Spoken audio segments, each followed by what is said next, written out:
America is now roughly 2 weeks away from deciding a fundamental question. Do you want 4 more years of Donald Trump? Trump's first presidential campaign was unusual, but not original. He literally plagiarized Ronald Reagan's famous campaign slogan and told fans he would make America great again. We're going to make America great again, believe me. We will make America great again. God bless you. That was the pitch, vintage Trump, a big, bold promise that's vague enough to mean just about anything and crafted to focus attention on the performance, not the substance or results. So when people do commit to that kind of Trump pitch, it can be harder to break away because the whole thing is so dramatic and emotional from the start. How do you fact check a feeling? But there are actually ways. And there are now increasingly relevant clues from Trump's rocky business past. And that brings us to our special report right now. What happens when a Trump con falls apart? What happens when facts and failure become so unavoidable that even longtime Trump fans jump ship? It's happened before. What I'm about to show you offers potential clues for these final 2 weeks ahead, and clues to whether or not the bottom drops out of Trump's narrow but resilient base. I'm talking about this. At Trump University, we teach success. That's what it's all about, success. It's going to happen to you. If you're going to achieve anything, you have to take action. And action is what Trump University is all about. Above all, it's about how to become successful. That was 16 years ago. When Trump was so desperate for cash, he went beyond licensing his brand name to other companies for hotels or merchandise, which is how he's monetized his name, to actually doing what you saw there. He was claiming to start his own classes. Now, we now know it was all a pure con. Now, this may sound harsh, but what I'm about to say was proven by evidence and settled in court. 1, Trump University was a con job to defraud Trump's own most loyal fans.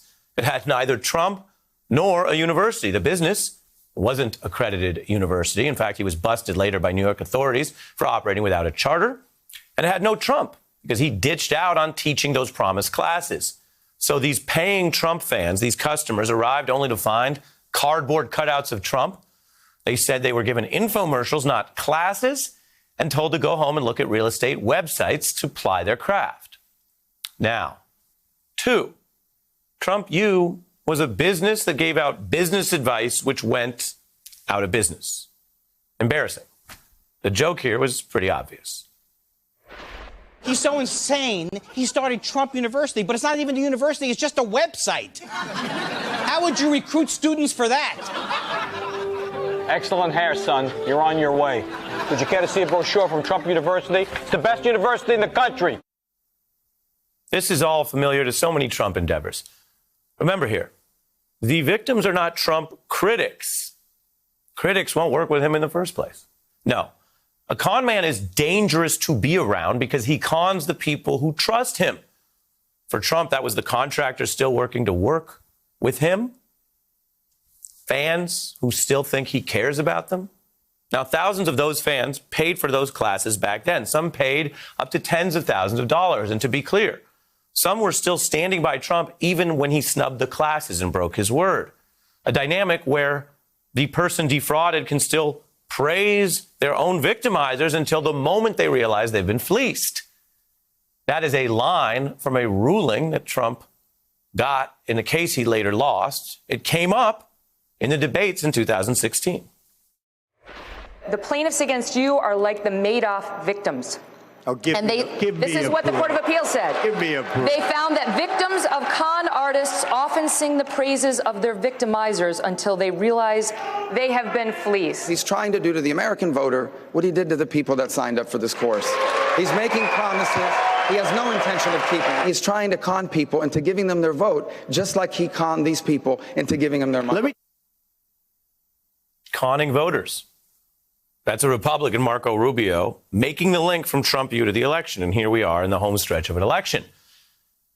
The allegation, later proven, was that Trump was conning those paying Trump fans. And some of them looked at the evidence and came to that hard conclusion. Trump scammed them. Here's Bob Gila. Donald, you have all the money in the world. Why did you pick on a little guy like me? That was Bob speaking out after an interview with our own Lawrence O'Donnell. He went from paying for those classes and thinking they were fine to changing his mind, to realizing he was conned, however painful that might be as a process, however hard it is to admit. Trump then went off after Gilo by name, citing his initial support for the program. Bob Gallo, and here's his report card on the school, and he talks about excellent. What grades you get? Quality of presentation, quality of everything. Excellent, excellent, excellent, excellent. Why would anybody settle a case when we have reports like this? Why indeed? Why would anybody settle that case?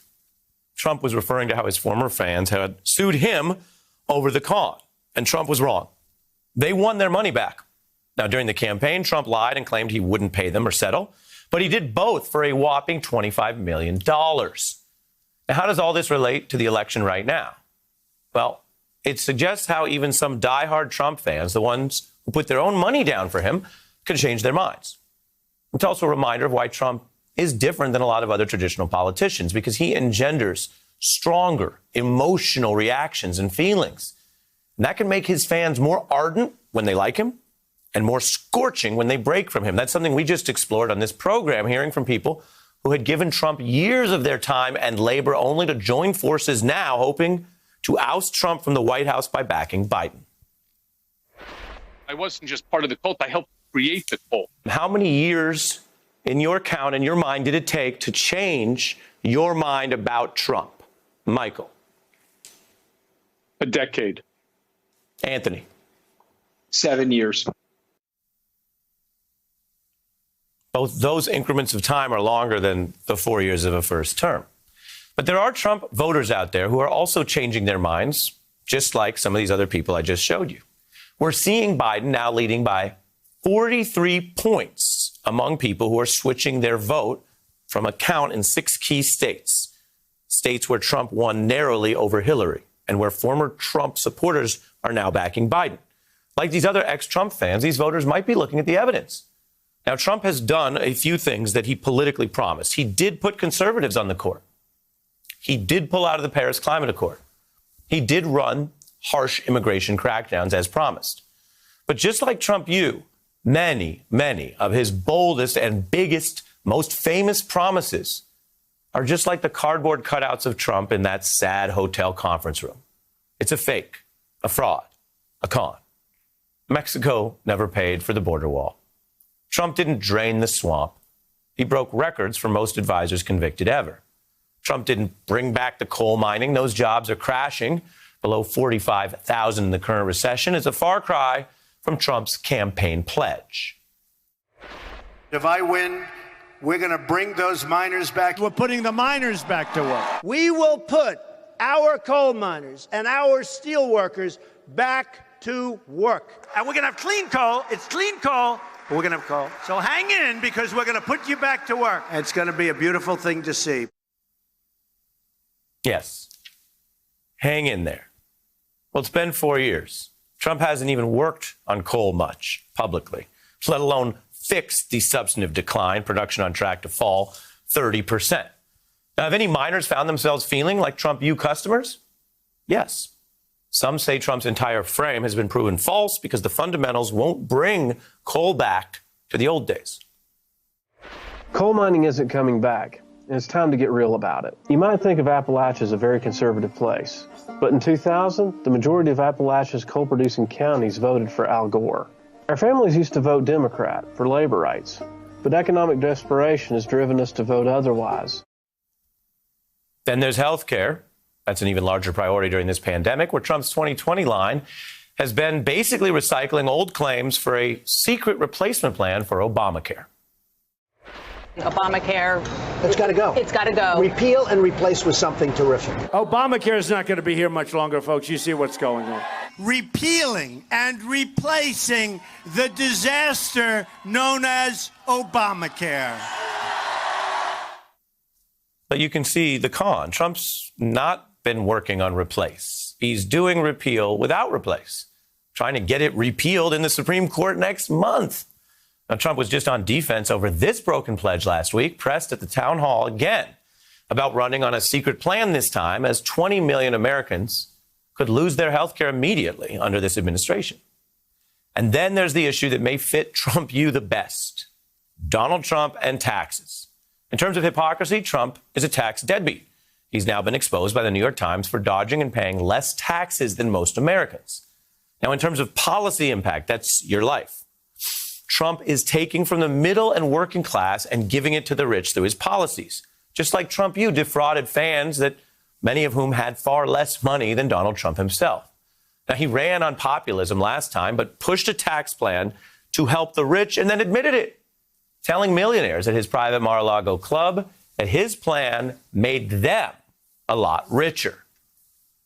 The facts matter. You know, the median American makes about $33,000 a year. It costs $200,000 just to join Mar-a-Lago. And those millionaires are the ones that Trump is using his power to help right now, as he admitted. And in contrast to Trump you, these taxpayers can't get their money back from the last 4 years by just suing Trump. But they can look at the evidence of the con as you make a decision about the next 4 years. And I want to be very, very specific. The point here is not about whether you like Trump or not, or even like what he promises, as some people apparently do. For Trump fans, the point is deciding if his promises are even true.